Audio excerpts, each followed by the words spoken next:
یہ حکایت سن کے آپ کا ایمان تازہ ہو جائے گا اور بہت ساری چیزیں سیکھنے کو ملیں گے۔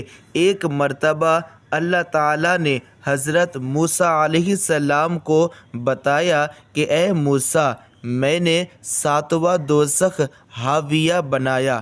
حاویہ وہ دوزخ کا نام ہے، جو 7واں دوزخ ہے ان کا نام حاویہ ہے۔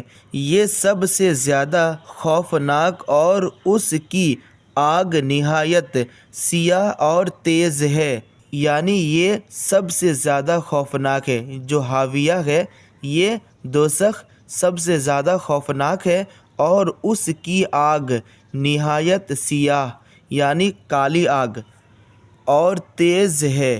اس میں سانپ بچھو بھی بکثرت ہیں، یعنی اس آگ میں سانپ بچھو بھی ہوں گے۔ وہ گندھک کے پتھروں سے روزانہ تپایا جاتا ہے، یعنی اس کو اور تیز کیا جاتا ہے۔ اگر اس گندھک کا ایک قطرہ بھی دنیا میں آ کر پڑ جائے تو تمام پانی خشک ہو جائے، یعنی پانی سوکھ جائے، سب پہاڑ جل جائیں، یعنی پہاڑ بھی جل جائیں گے، اور اس کی گرمی سے زمین پھٹ جائیں گے، اور اتنی شدت کی گرمی ہوں گے کہ جو زمین ہے وہ بھی پھٹ جائیں گے۔ اے موسیٰ، ایسا عذاب 2 شخصوں کے لیے تیار کیا گیا ہے، یعنی 2 طرح کے لوگوں کے لیے تیار کیا گیا ہے۔ یہاں جو میں بتایا آپ کو، یہ جو عذاب ہے، یہ جو دوزخ ہے حاویہ، تو یہ کن کے لیے؟ 2 طرح کے لوگوں کے لیے تیار کیا گیا ہے۔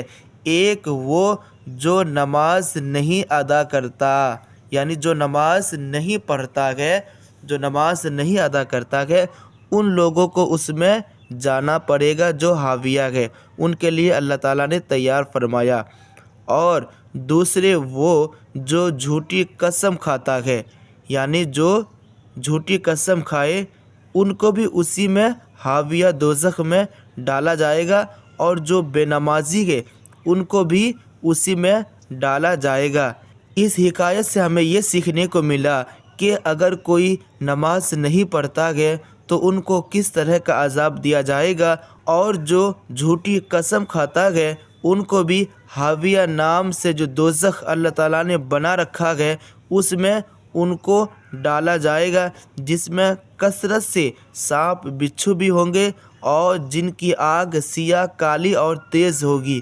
تو اس لیے آپ لوگ جھوٹی قسم کھانے سے بچیں اور نماز ادا کریں۔ اور میں نے جو ابھی بتایا یہ لکھا ہوا ہے سیرت خواجہ غریب نواز میں، مصنف کا نام بھی یہاں دیا ہوا ہے، اور باقی سب یہاں دیکھ سکتے ہیں آپ لوگ۔ چلیے ملتے ہیں ایک نئی ویڈیو کے ساتھ۔